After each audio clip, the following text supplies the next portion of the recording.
Hello and welcome to our next installment of the GEMA Talks vidcast series. I'm Rich Battista. Thrilled to have you all with us today as we have a discussion with Joe Leccese. Joe is a Georgetown alumnus who is one of the premier attorneys and legal minds, particularly in the sports space and media at large, but particularly in sports, and we'll have a fantastic perspective to talk to us about today, obviously given what's happened with the coronavirus crisis and how that's impacted the world of sports and beyond. And we're just thrilled to have him with us. He's actually one of the more busier people right now in the industry, given what's going on in the sports industry. So Joe, welcome. Thanks for being with us. Thanks, Rich. Thanks for having me. And thank you for doing this series. It's been fun to watch. Thank you. Appreciate your time. So just to start us off, why don't you talk a little bit about Proskauer and, it's obviously one of the premier firms. Talk a little bit about the kind of work you do there and what your area of expertise is at Proskauer. Sure. Well, our firm is like many large New York headquartered law firms. We do just about everything you can think of. We have about 750 lawyers scattered around the world. But from GEMA's perspective, we've been in the sports business for over 55 years. And I personally have been in that business for about 33 years now. Our practice was born in the early 1960s. When a partner joined our firm and had a bunch of clients, including this little tiny client that nobody paid much attention to called the National Basketball Association, because he was very friendly with the gentleman who was then the commissioner named Maurice Podoloff, who only basketball aficionados would have heard of. And the practice developed from there. I arrived in the late 80s. Proskauer was still handling a lot of the NBA's work at that time. I was told that I actually couldn't work on it because I wanted to be a corporate lawyer. And they said, oh, sports is not really a business. So it mostly will be doing, it's mostly litigation and labor. But if anything ever comes up, you can do it. And I had been at the firm 3 or 4 months and something came up. And the next thing I knew, a partner was taking me over to meet David Stern and Gary Bettman and Russ Granick. And that generated a set of relationships that with Russ and Gary has continued to this day, and then with David continued until his untimely passing in January. We represent. They were in house at the firm at the time. Well, no, David had been a Proskauer. They had already taken the commission and had left. Gary had been a Proskauer lawyer and had left to join David. So they all were previously at Proskauer. Other than Russ, so David at that time was the commissioner of the NBA. He was in his third year. Russ was his deputy. Gary was the general counsel. But I had the opportunity to get to know them all in the late 80s.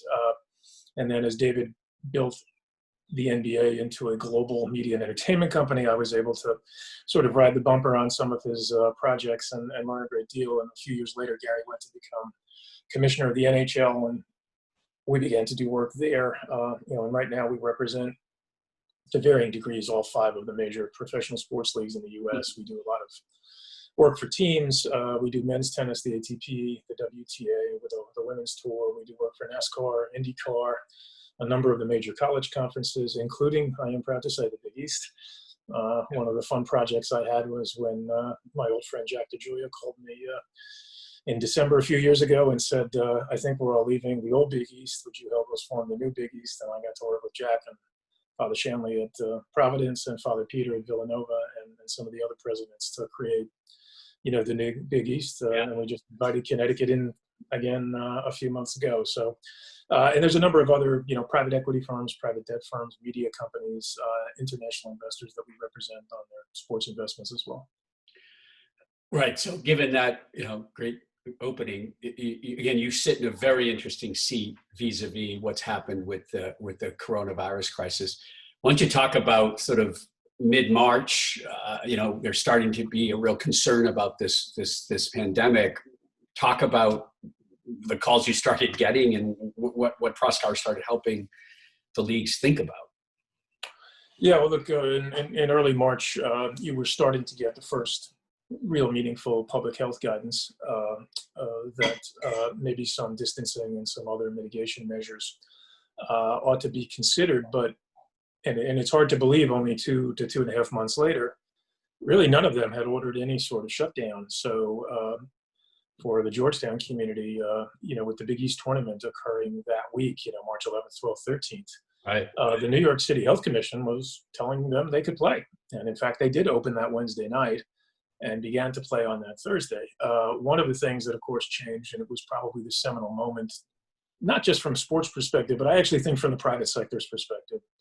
When Adam Silver shut down the NBA the night of March 11th, I think that was a signal to the entire private sector that this was a very big deal, and everybody ought to react accordingly. And within 24 hours, every other sport in the United States had effectively shut down. All of the other leagues had shut down by the following evening. All of the college conferences were having their major men's basketball tournaments that week. They all canceled them. I had been down in Greensboro just a few days earlier because the ACC presidents were convening and their tournament was about to begin. They shut down, the Big Ten shut down, the Pac-12 shut down, et cetera. And then you began to see the private sector en masse begin to shut down. I mean, we certainly began that process in our organization. And it was really another 10 days later before New York City, which in many respects has been the epicenter of this, shut down. So Adam was 10, 11 days ahead of the New York political authorities in shutting down. And my guess is that, it will be the private sector that in some respects will lead us back when and if it's practicable. And what were some of the issues they've had to deal with and where they would rely on you for counsel? What are some of the major issues? I mean, there's a flurry of issues they have to deal with, obviously. What are some of the key issues that they would, call Joe Leccese and get some advice from you on? Well, they don't only call me, they call a lot of people at the firm, but look, there's, I don't know that we've ever faced in the business community anything quite like this, where quite literally the brakes got slammed over a 24-hour period.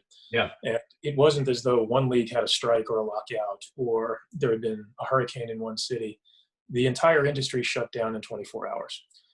So there were the usual commercial relationships that needed to be dealt with. How does one interact with one's media partners, concessionaires, season ticket holders, it's all of those stakeholders that people in the GEMA community will know so well. Obviously, they're unionized businesses, so my labor colleagues, have been talking to them about those kinds of issues. They have workforces, these league offices can employ 1,000, 1,500, 2,000 people. Yeah.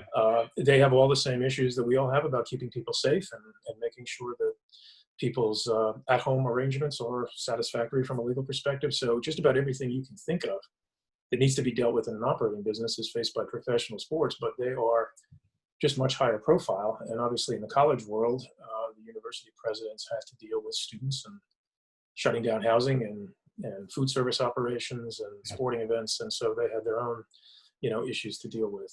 So it's actually really quite striking how effectively people did it that quickly. And how efficiently and effectively I think most people have been able to work, regardless of whether they're in the private sector or the educational sector remotely.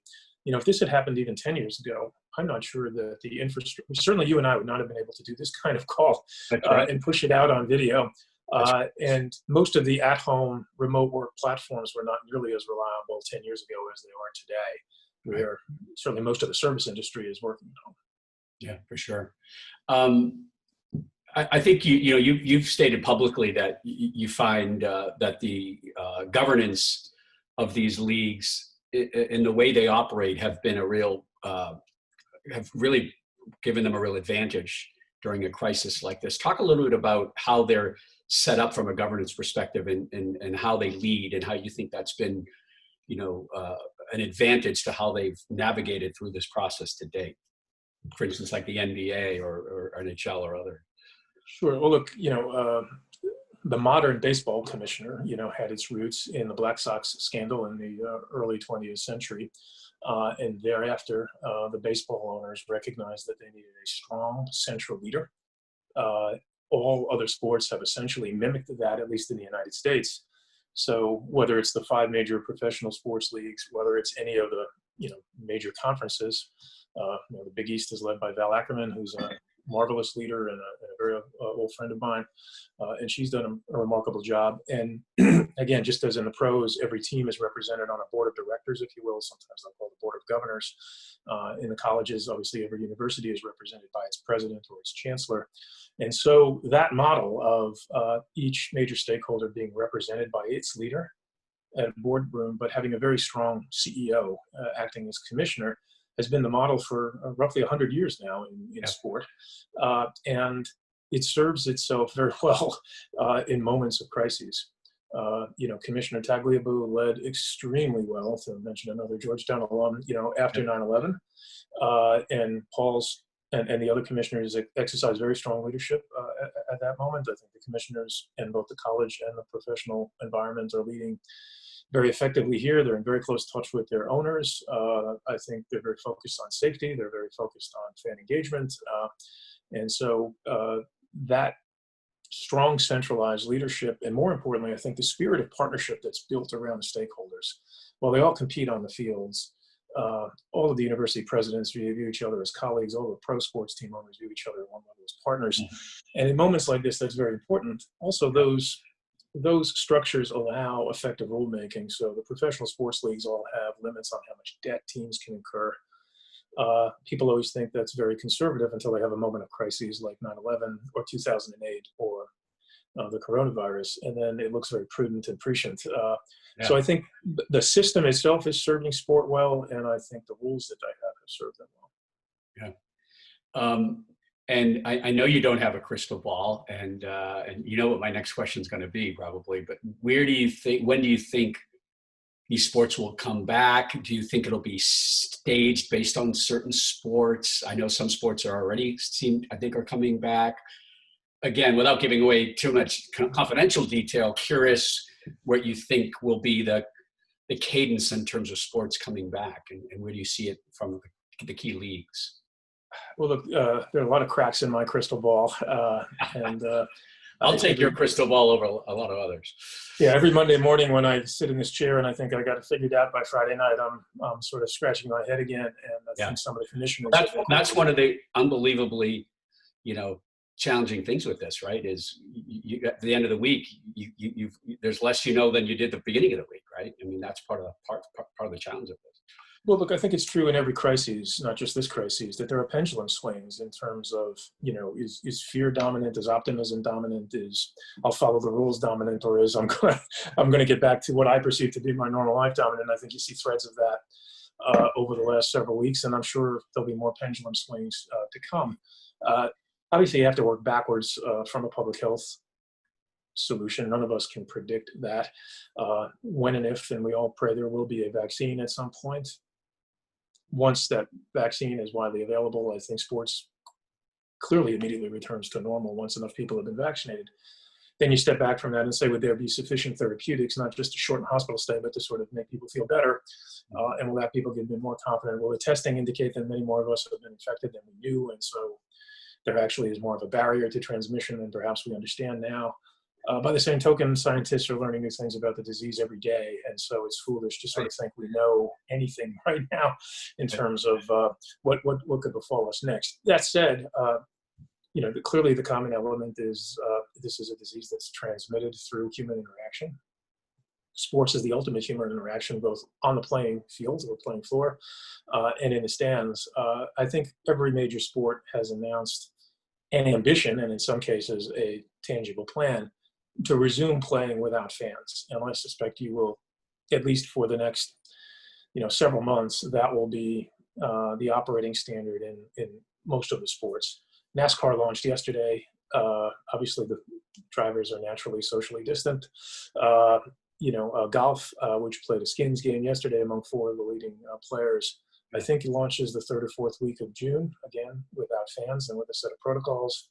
And Commissioner Manfred in baseball went public a day or two ago with a 67-page set of protocols that have been proposed that need now feedback from other stakeholders about how baseball might play without fans. And I think others will do that. If live events can come back, even for television purposes, that will be a strong boost to the industry. It will give players, and I think we also have to be very empathetic with the players. Unlike most of us, this is disruptive, but there's another year in our career for many of the players. Their careers have certain physical limitations on them, and the loss of the year is really quite catastrophic to them. And so I'm sure they would like to play, but they would like to play safely. So there'll also have to be on the field issues that get addressed, and that's where every game is different. Two tennis players hitting a tennis ball back and forth is a very different situation than two basketball players, hand checking each other up and down the court, or two soccer players interacting. Yeah. Of course, with tennis, you have the most global of games, and the players literally live all over the world, and so their biggest issue is transportation. Right. Bringing people from all of these different zones around the country around the world to one place is really their primary risk, whereas in other sports it may be otherwise. So I am reasonably optimistic that most, if not all, of the sports will be back playing in some way, without fans in the coming months. What happens in stadiums and arenas? I saw the Dolphins released a plan about a week ago to put 15,000 people in Hard Rock Stadium, which I think has a capacity of over 70,000. It's a very clever plan. It was a discussion point. It was just to get things started. Yeah. But people coming to the game at different times, sitting apart, having the food delivered to their seats, perhaps, these things can be managed once we get past the crest. And fortunately, in at least many areas of the country, we're starting to get past that crest, but we need to be mindful of other data. And from a liability standpoint, do you have any concerns if someone does go to a game as a spectator and comes down with the coronavirus? Will there be liability insurance or protections for because I would think that would be a concern of some of the leagues, right? God forbid you back up. You've always got to be careful about liability, but unlike a pothole where I need to tell you, hey, Rich, there's a pothole, be careful, step around it. I don't think there's a person in the country that doesn't know about the risks of coronavirus. And while I'm sure there'll be all of the appropriate warnings and the like, nobody's going to be compelled to go to a game. You will choose to go to a game, again, if it's permitted. And I think one of the things that we'll all have to likely face is that in certain regions of the country, and this may be more of an issue even in college than in the pros, in certain regions of the country, it may be permissible to reopen campuses. It may be permissible to have anywhere from 1,000 to 75,000 people in a sports facility, and that will vary based upon location. So this will clearly not be a one-size-fits-all sort of solution. I think it will evolve over time, and both national and local guidelines, will need to be looked at, because if you're in a city where the mayor or the governor said you can't have a public event, well, then you can't have a public event. But I think there is now at least some trend towards guidelines that might allow for reasonable mitigation in the face of the disease. If you had to guess, do you think the NBA and the NHL come back and go right to the playoffs? I wouldn't want to predict their schedule. I didn't, I think both of them have announced that they're going to have some warm-up period, training period for the players who've, while I'm sure they've all been trying to remain conditioned at home, it's a very different thing, when you're working out in your basement than when you're working out with your teammates. Yeah. So I can't predict how they will come back, other than I think there'll be some preliminary period where players will need to train and get ready, and whether those take the form of exhibition games or scrimmages or just conditioning with their teams and then starting, whether they'll be regular season or straight to the playoffs thereafter. Some of that will be driven by calendar. Some of that will be, driven by the nature of the sport. So yeah. Pivoting away for a minute from the current crisis, just again from your perch, as someone who's dealing with all of the sports leagues and sports entities, what have been some of the more recent, or potentially going forward, what are some of the most important issues that the sport is dealing with right now? Again, set aside from coronavirus, why are, aside from the transactional things that you do every day, there's certain issues in these sports that you find become more important over the last few years, or do you think going forward, what are some interesting trends to look out for? Well, look, the great thing about the sports business is most of the really interesting things are in the media before I can even think to talk about them. So, if you've been tracking the media, you're probably pretty current on the fact that, once everybody jammed on the brakes and figured out how to shut down and the like, ever since then, people are trying to think about, how can we reopen? When can we reopen? When is it safe to reopen? What are the circumstances? Yeah. See, there are a whole range of things that people have been talking about, that ESPN and others cover on an hourly basis. I think one of the things that, one may see is that there are a lot of really creative people in the sports business. So if games are going to be played without fans, my guess is that over time, how they're produced, how they're televised, how the sound works, all of the rest of it, that there may be an opportunity for a little bit of ingenuity there. Yeah. How games are presented in stoppages of clay, there may be some opportunities for creative people to do things there. I see some of the sports have been talking about having, one or two or three or four central locations at which they would play. Well, maybe you can build some other things around that. Obviously, not inviting the public in, but in terms of televised entertainment of some kind, skills or what have you. So I would expect that people will find that everybody's is going to try very hard and trying to do things creatively. Look, in the NFL draft, which when you boil it down is the announcement of the name of a young man and his credentials, right? I thought what the NFL and its network partners did there was nothing short of remarkable. I mean, they had hookups to people's homes around the country, all the coaches, all the owners, all the players who were draft eligible. A lot of people said they preferred it to the traditional draft coverage because you had that sort of intimacy with the player and his family and the coaches and the like. So who knows where, and I wouldn't expect to do it, which is how they used to do it 30 years ago, right? They would get a remote into some kid's home, and before they had a huge spectacle on that. It's kind of bad. Yeah, and so, will there be more field access for reporters or locker room access, again, from a socially distant, medically safe perspective, perhaps. So I think there'll be a level of ingenuity here that, I'm sure it'll be better in week 3 than it'll be in week 1, but it may be very entertaining to people. There's been a lot of talk, if you read business periodicals and in the news in general, about the work from home and what that means for the future and how will companies adapt, if at all, going forward. I'm curious, from where you stand at Proskauer, what have been some advantages for work from home for your colleagues, and what have been some drawbacks, and what do you think will be the new normal going forward, particularly in the legal field? Well, look, I think as somebody who lives in the New York suburbs and probably spent 2.5 hours a day commuting back and forth, not commuting I can't say that I miss that. Right. One of my daughters is home right now, and so it's been nice. You don't have your adult children at home very often, but when they have 6th-floor walk-ups in the Lower East Side, somehow mom and dad's house looks a little bit more appealing at certain points. The others didn't find it so appealing, so they didn't come home. Look, I think you've got to break this into what's realistic and what's not realistic. First of all, I know my hat is off to all of our tech people at our firm, and I'm sure everybody feels the same way about the tech people in their organizations. The seamlessness with which people have been able to operate has really been extraordinary. And so we've shown we're capable of doing this.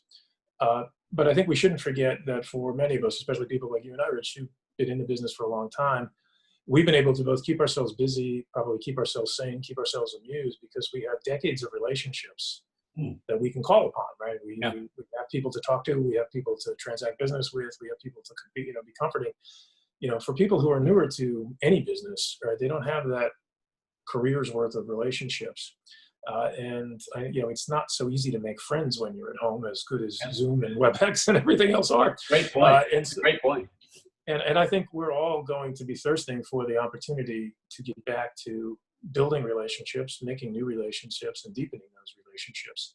Now, will that mean that people might feel freer to work at home over time? Sure. Will there be less panic if one can't make an important client or customer meeting because you can dial in this or some other format and people will be just kind of used to it? Sure, maybe that'll be fine.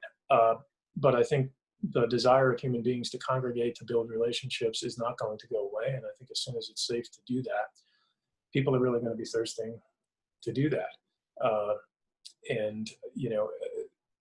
When the internet became sort of a widely accepted commercial platform 20 odd years ago, everybody said, well, people will be going, out into the wilderness to work, because you can work from anywhere. And instead, the last 20 years of Georgetown graduates have all gone to New York and San Francisco and Washington and Boston and London. And, they've congregated in the major metropolitan areas. Now, That may change, although I'm not sure that will change because of the virus as much as it may change due to cost of living or tax policies or other sorts of things. And the availability of these technologies and the comfort people now have with them may enable that in ways that it didn't before.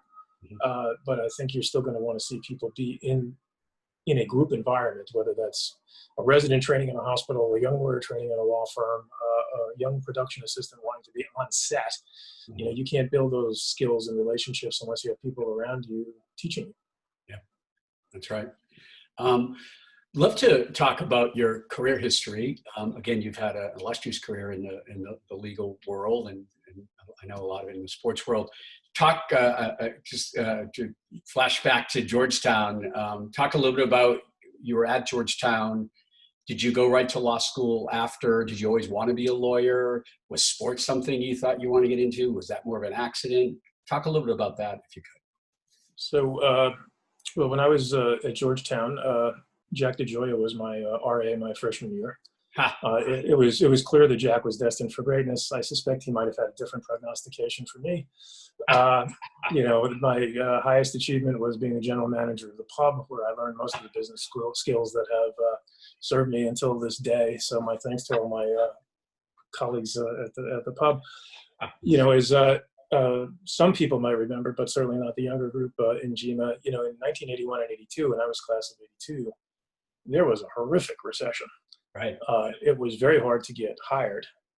Unemployment was very high. Inflation was very high. That was sort of the last moment where we had both very high unemployment and very high inflation. And so law school was actually a convenient place to sort of ride out the storm. So while it was something I'd always thought about, it became slightly more compulsory given the available opportunities. So I went off to the University of Virginia Law School, which was a great place to go to law school. Charlottesville, which remains a somewhat bucolic place, was quite a bucolic place back then, and a marvelous place to get an education. I clerked for a judge for a year, and then I went to the Proskauer firm just because I liked the firm. Obviously, the fact that the NBA was a client was an attraction, but there was no such thing really as sports law back then. Right. There were lawyers who occasionally handled sports matters, but very, very few who actually made it the bulk of what they do. And while I did some work for them for the first 5 years of my career, I was largely what you would call today a private equity lawyer doing M&A. Now, most of that M&A was in the media space, cable television, broadcast television, magazines. You may remember magazines, Rich. Yep, just a little bit. And all of the other media. There was that huge cable boom then, right? Yeah, huge cable boom, but magazines were still super profitable businesses. Cell phone towers were just becoming a business.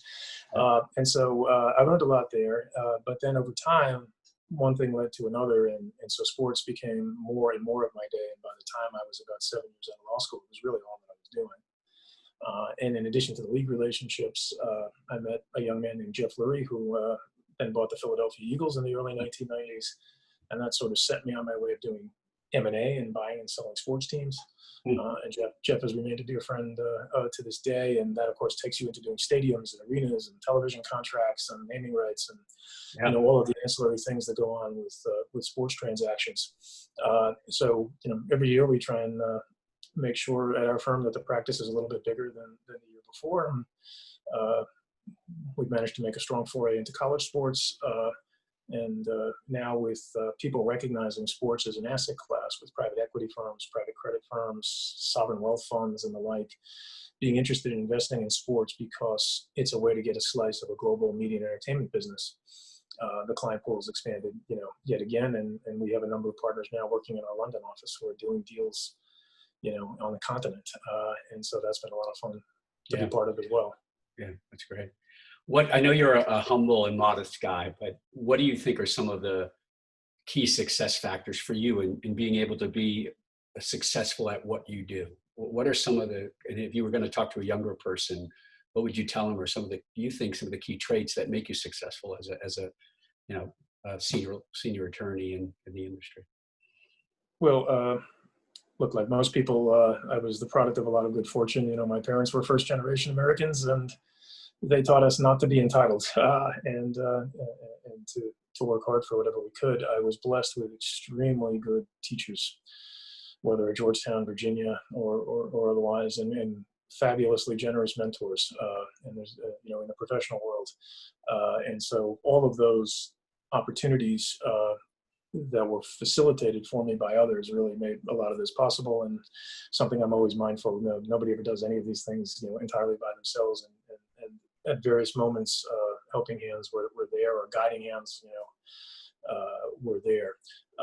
Also, I'm always amused when young people ask to speak to me and they have their little spreadsheets and how they're going to become sports bankers or sports lawyers, or I'm sure in your field, in the media or entertainment business.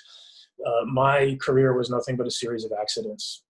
If I had not been standing in the hallway when a partner, Proskauer, walked by, I wouldn't have been in that room with David Stern that day, and would not have built a relationship with David that lasted 30 years and was incredibly impactful on my career, nor would I have built that relationship with Gary Bettman or some of the other people that I've been fortunate enough to meet by quasi-accident over the years. So I think the other perspective to keep is that life is not always a linear progression. You'll have moments where you feel that you're growing. You'll have moments where you feel like you're plateauing. If those plateaus obviously last a little bit too long, then you've got to shake yourself out of that and potentially think about either rebooting your focus at the place you currently work or going to a different place. But one can't expect that everything will go according to plan, because the plans are going to keep changing, because the environment will keep changing. People are obviously facing the ramifications of this crisis, but crises are actually the norm, not the exception, in the sense that, well, this may be an exceptional crisis. As I've said in some other gatherings, if you're going to have a 40 to 50 year professional career, you should expect 6 to 8 major crises. You just look back, right, at history. You're going to have some whoppers. And if you just think about the last 20 years, we had 9/11, 2008, and coronavirus. So we're right on schedule.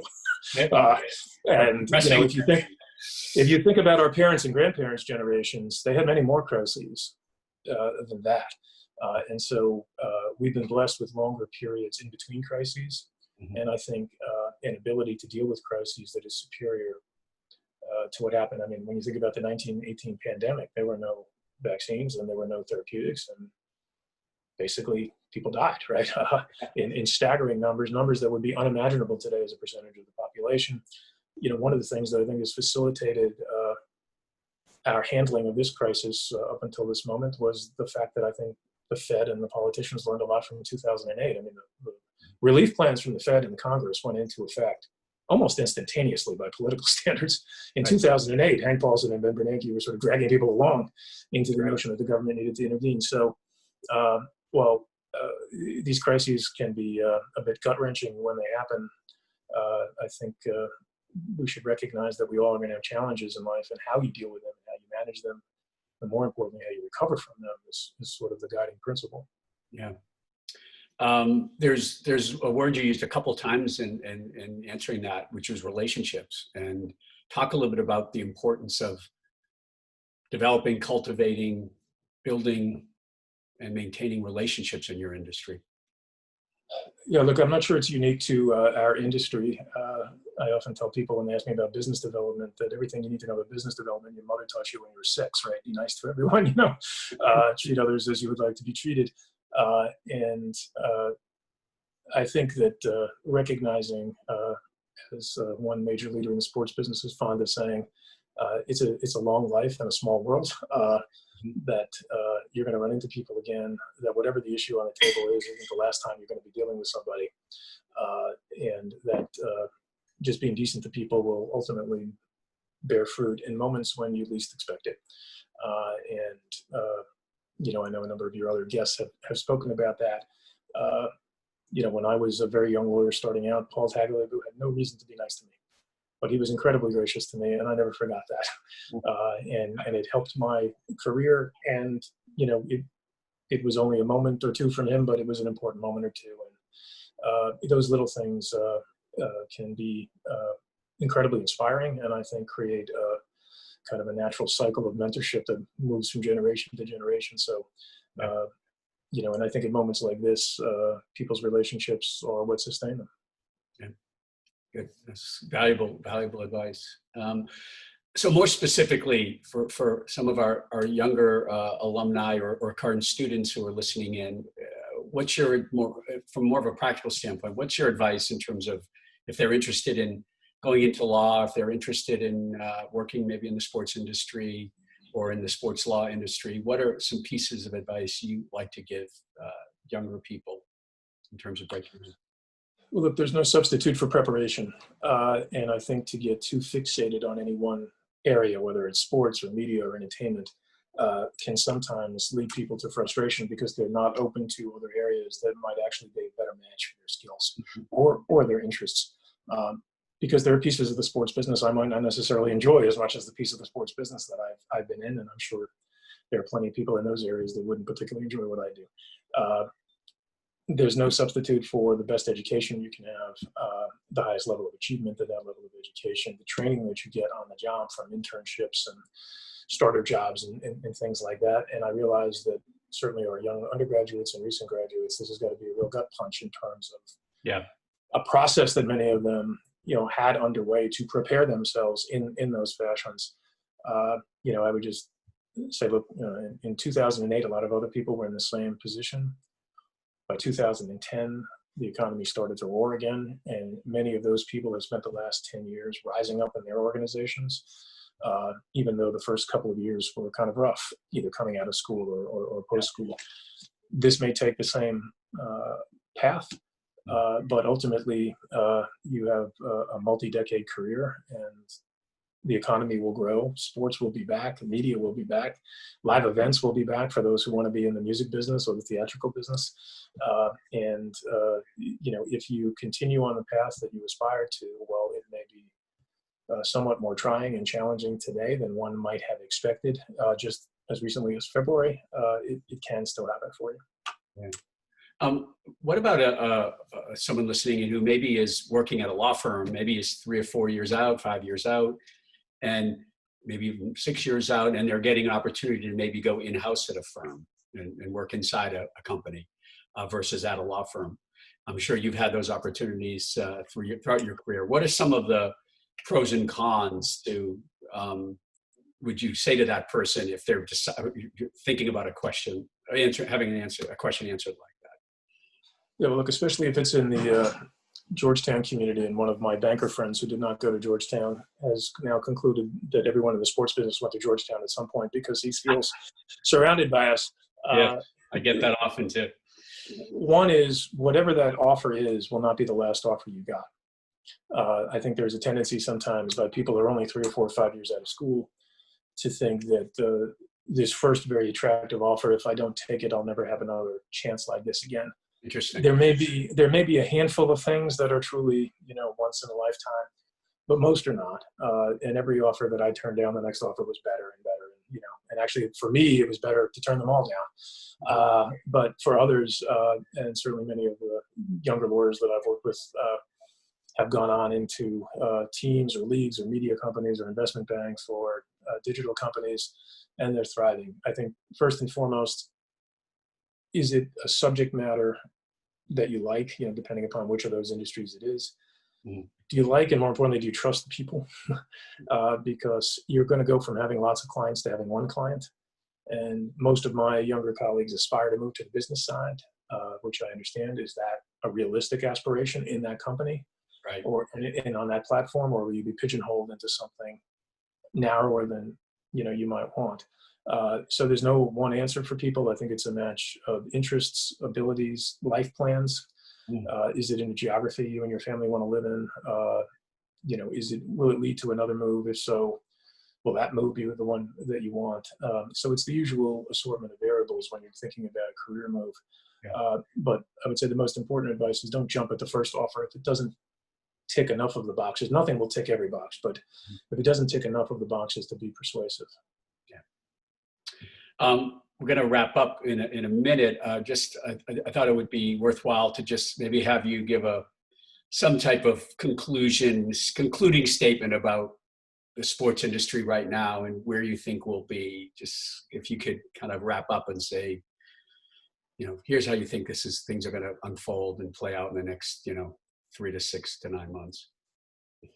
Look, as I said earlier, in some respects, the sports business led the shutdown.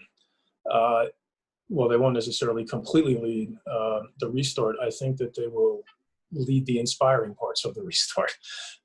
I think once people see live sports being played, and they will, and once they recognize that we are on a path to recovery, however many months or longer period that may take, whatever compromises we may all need to make, whatever flexibility we all may need to show, I think it will give people hope. It will also give them, a moment of opportunity to gather, even if just virtually. I would expect Zoom events around fanless games, right? Yeah. You'll log on with your pals, and and you'll watch the game, and you'll exchange views on the game the way you would if you were sitting at the tavern or you're sitting at the stadium or the arena itself. And so, while it's not the same and it's not as good, it'll still be pretty good. And I think it will also, because of the creativity those organizations will need to show in putting, at a minimum, they have to put hundreds of people on site just to put the game on, between the players, the coaches, the medical personnel, the production staffs of the networks. And ultimately, if they start letting people in, you'll be in the thousands. If they can do that, well, then maybe the rest of the economy can find a way to get started in some fashion or other before a vaccine is launched. And I think you'll see a fair amount of leadership by example, as well as perhaps by word and deed from the leagues and the sports generally. Okay, well, I think that's a fine note to end on. Joe, thanks for the time. I really appreciate it. I know you've got a lot swirling right now in the job, so thanks for the time. All right, well, Rich, thank you, and best to everybody. Okay, take care. Bye-bye.